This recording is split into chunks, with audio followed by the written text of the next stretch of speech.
Olá, eu sou Reginaldo Júnior e hoje nós vamos começar a série Destronando Deuses Culturais.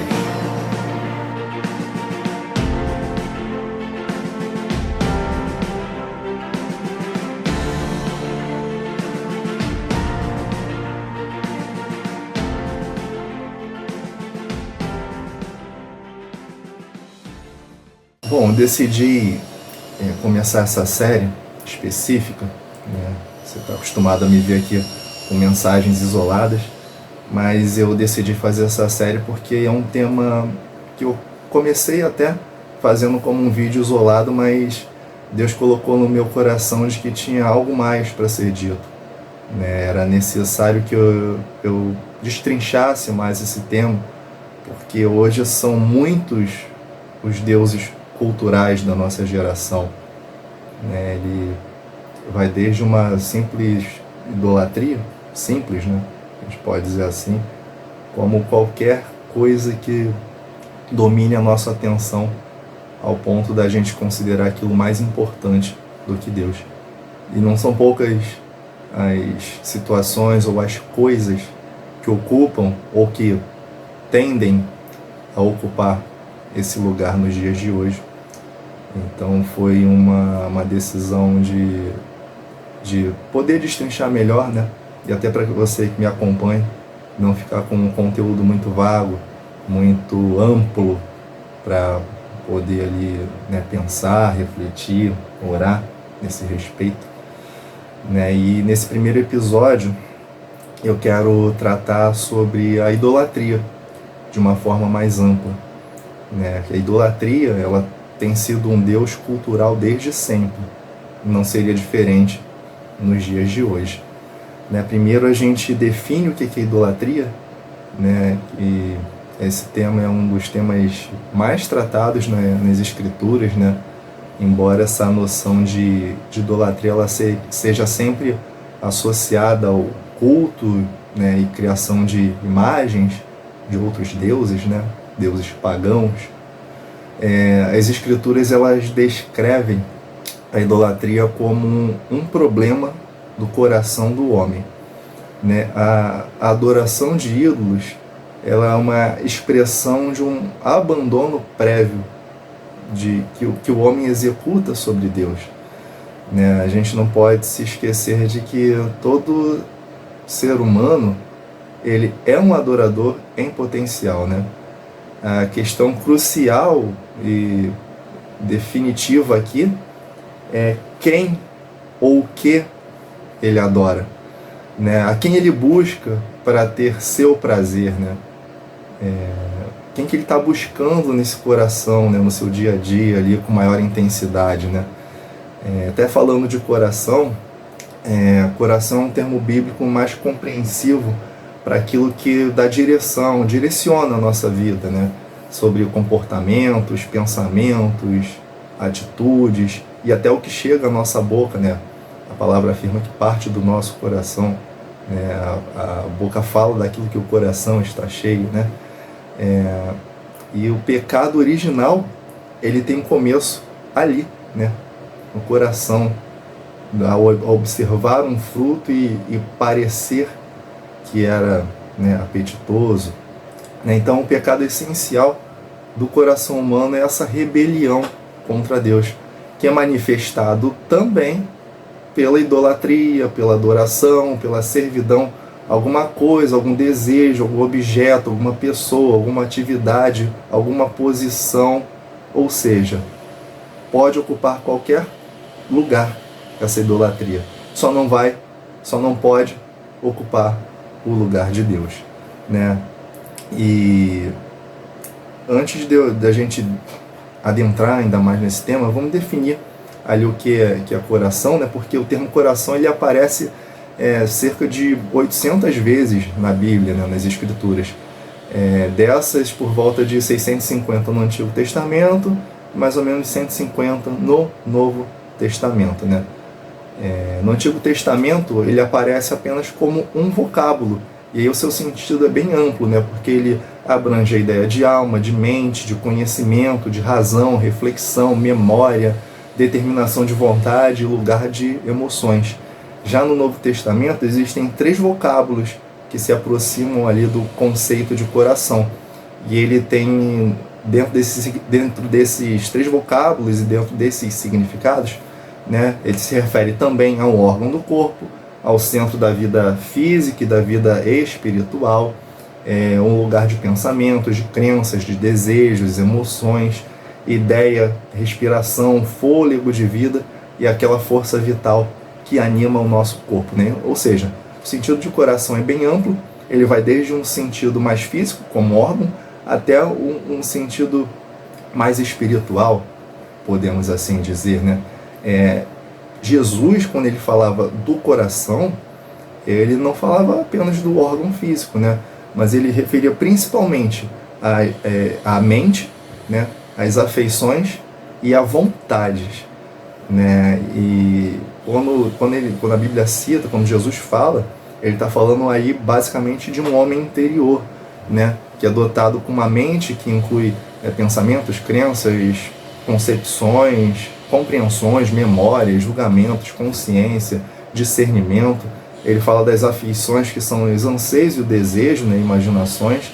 Ele fala também da vontade, que é aquela que realiza as coisas, né? Realiza escolhas e determina ações. Tem vários trechos e eu vou deixar aqui na sequência para vocês também, né, lerem um pouquinho sobre cada um desses conceitos, atrelado à ideia principal de coração, né?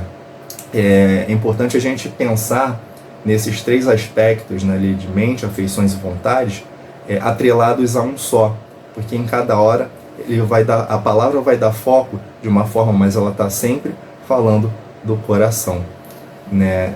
Tem um exemplo que eu vou até falar com vocês aqui agora, é um exemplo de Moisés, mas esse texto está lá na carta aos Hebreus, no capítulo 11, versículo 24 a 27, que diz assim: pela fé, Moisés, quando já homem feito, recusou ser chamado filho da filha de Faraó, preferindo ser maltratado junto com o povo de Deus a usufruir prazeres transitórios do pecado. Portanto, considerou o opróbrio de Cristo por maiores riquezas do que os tesouros do Egito, porque contemplava o galardão. Aqui um exemplo muito claro desse conceito de mentes, afeições e vontade. Moisés tinha convicção de quem ele era, tinha convicção ao povo que ele pertencia, e ele prefere, com seu entendimento, negar ser considerado um egípcio ou um descendente de Faraó, do que ele rejeita isso, ele quer ser considerado um hebreu, né? Então você vê ali a mente dele trabalhando a partir das feições, do desejo que ele tinha de não ser considerado, não se corromper pela cultura egípcia, e pela vontade dele de fazer parte do povo de origem dele. Então, aqui está falando, obviamente você não cita o coração, mas você está falando de conceitos ao qual Moisés tornou usual ali para mostrar o seu desejo, a sua afeição, a sua vontade, o desejo da sua mente também, né?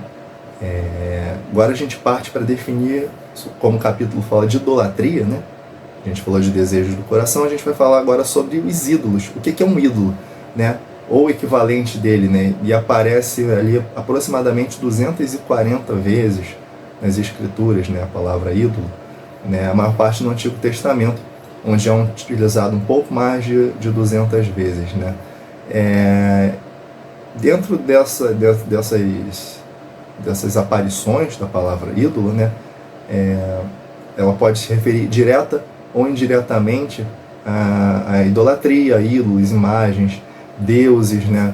Algo sem valor, abominação, falsidade, uma coisa terrível, uma estátua, mas está sempre nesse conceito da idolatria, ou propriamente falando do ídolo, né? Ídolos, portanto, eles refletem a imagem de algo, né? Não propriamente um Deus, mas ele tipifica a imagem de alguma coisa que está atrelada à nossa contemplação, à nossa adoração, né? As escrituras elas citam isso como uma abominação, uma coisa repugnante, né? E essa é a razão principal pela qual Deus proíbe o homem de fazer qualquer representação de coisas criadas com o intuito de adorar. No Velho Testamento, a idolatria se refere ao desvio do homem de Deus, né? Essa batalha contra a idolatria, por exemplo, ela aparece lá bem vívida no exemplo do bezerro de ouro, construído pelo povo de Deus por medo da ausência de Moisés. No final do vídeo eu vou deixar um vídeo meu que fala especificamente sobre o bezerro de ouro, o que ele representava para o povo de Deus, né? E a gente pode tratar também que ídolo é tudo aquilo que ocupa um lugar no nosso coração, né? Um ídolo do coração, diferentemente do termo mais comum, é aplicada uma adoração dentro do coração humano, né? A referência ali não é propriamente dita como esculturas, estátuas, imagens, né? Mas é tudo aquilo que ocupa o lugar de Deus na minha vida, na vida de alguém, né? A gente pode tratar pensando da seguinte maneira, né? O que eu mais preciso para ser feliz ou para que a minha vida tenha mais significado, né? Se você se faz essa pergunta e se você tem a resposta já na ponta da língua, e qualquer que seja essa resposta for qualquer outra coisa diferente que não seja Deus, então essa tal coisa ela funciona como um ídolo para você. Por exemplo, se eu perguntar para uma pessoa o que vai fazê-la mais feliz no dia de hoje, ou o que vai trazer mais significado para a vida dela, e ela me disser, o que me traria mais felicidade hoje é ter mais dinheiro, então o ídolo dessa pessoa é o dinheiro. Eu posso perguntar o que traria mais felicidade para a sua vida hoje, e a pessoa me responder assim, eventualmente eu casar, eu conhecer uma pessoa que eu amo e casar. Então provavelmente a sua esposa ou seu marido vai se tornar um ídolo. Então, para você entender que isso simplesmente não é uma imagem feita, uma escultura, uma estátua, pode ser qualquer coisa, né? E a gente tem que tomar muito cuidado para essa coisa, esse ídolo, ele não ocupar o lugar no nosso coração.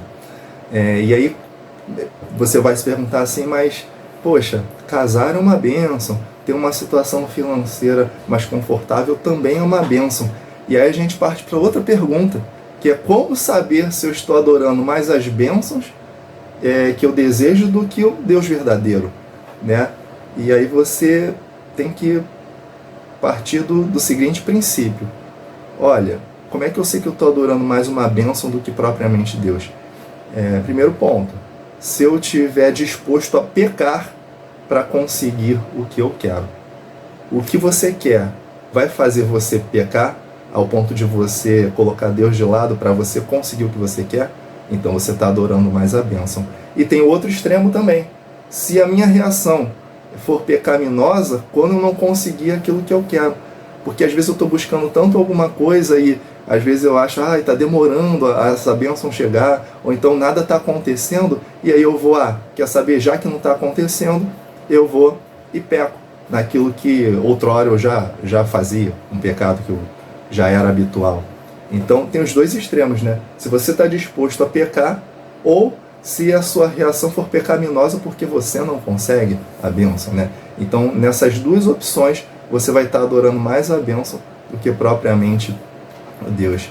É importante aqui, pessoal, falar que o que eu quero em si não necessariamente é pecado, mas a intensidade com que eu busco isso, isso aí determina se eu vou pecar, né? Vamos lembrar da palavra lá que afirma assim, que nós devemos buscar a Deus de todo o nosso coração, com toda a nossa alma e de todo o nosso entendimento. Se a gente busca dessa forma, vai sobrar muito pouco espaço para outra coisa ocupar lugar no nosso coração, né? E eu quero finalizar aqui fazendo um exercício com vocês de como derrotar esses ídolos que que ocupam espaço no nosso coração, ou que pelo menos tentam e tendem a ocupar espaço no meu coração. Eu vou levar vocês a uma passagem lá em Deuteronômio, lá no Antigo Testamento, Deuteronômio capítulo 10, versículo 12 e 13. E aqui a gente vai fazer um exercício. Eu vou deixar até aqui embaixo para você fazer esse exercício, porque ele está falando para Israel, ele está falando para uma nação, para um povo. E eu quero que nesse versículo você tire o nome Israel e coloque o seu próprio nome. Ah, é Maria, é José, é João, não importa. Você coloca ali no local de Israel o seu nome. Eu vou deixar a lacuna aqui para você completar. E a gente vai falar assim, ó. Eu vou colocar o meu nome como exemplo, tá? E agora, ó Reginaldo, que é que o Senhor, o seu Deus, lhe pede, senão que tema o Senhor, o seu Deus, e ande em todos os seus caminhos, que o ame e que sirva ao Senhor, o seu Deus, de todo o seu coração, de toda a sua alma, e que obedeça aos seus mandamentos e decretos do Senhor, que hoje eu lhe dou para o próprio bem. Olha que promessa tremenda. Isso aqui comprova de que a gente não precisa adorar outras coisas. E é aquilo, né? Eu acabo me tornando mais parecido com aquilo que eu contemplo. Se eu passo muito tempo contemplando dinheiro, eu vou me tornar avarento. Se eu passo muito tempo contemplando uma esposa ou o marido, aquilo vai se tornar um ídolo. Se eu passo muito tempo contemplando o meu trabalho, eu vou viver como um escravo do trabalho. Se eu passo muito tempo contemplando até a minha religião, eu vou ficar refém daquela crença. Então é para a gente tomar esse cuidado de não colocar, não fazer outras coisas ocuparem o lugar de Deus. Tá bem?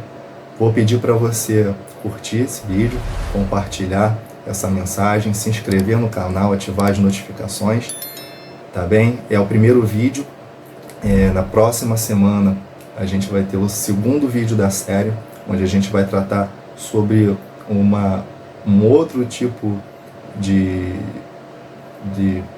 cultura, né, do mundo que tem ocupado bastante espaço, e nós vamos categorizar toda semana um tipo de Deus cultural que tem ocupado o espaço nesse mundo. Tá bem, pessoal? Eu espero que esse vídeo tenha abençoado a sua vida, tá bom? E até o nosso próximo vídeo.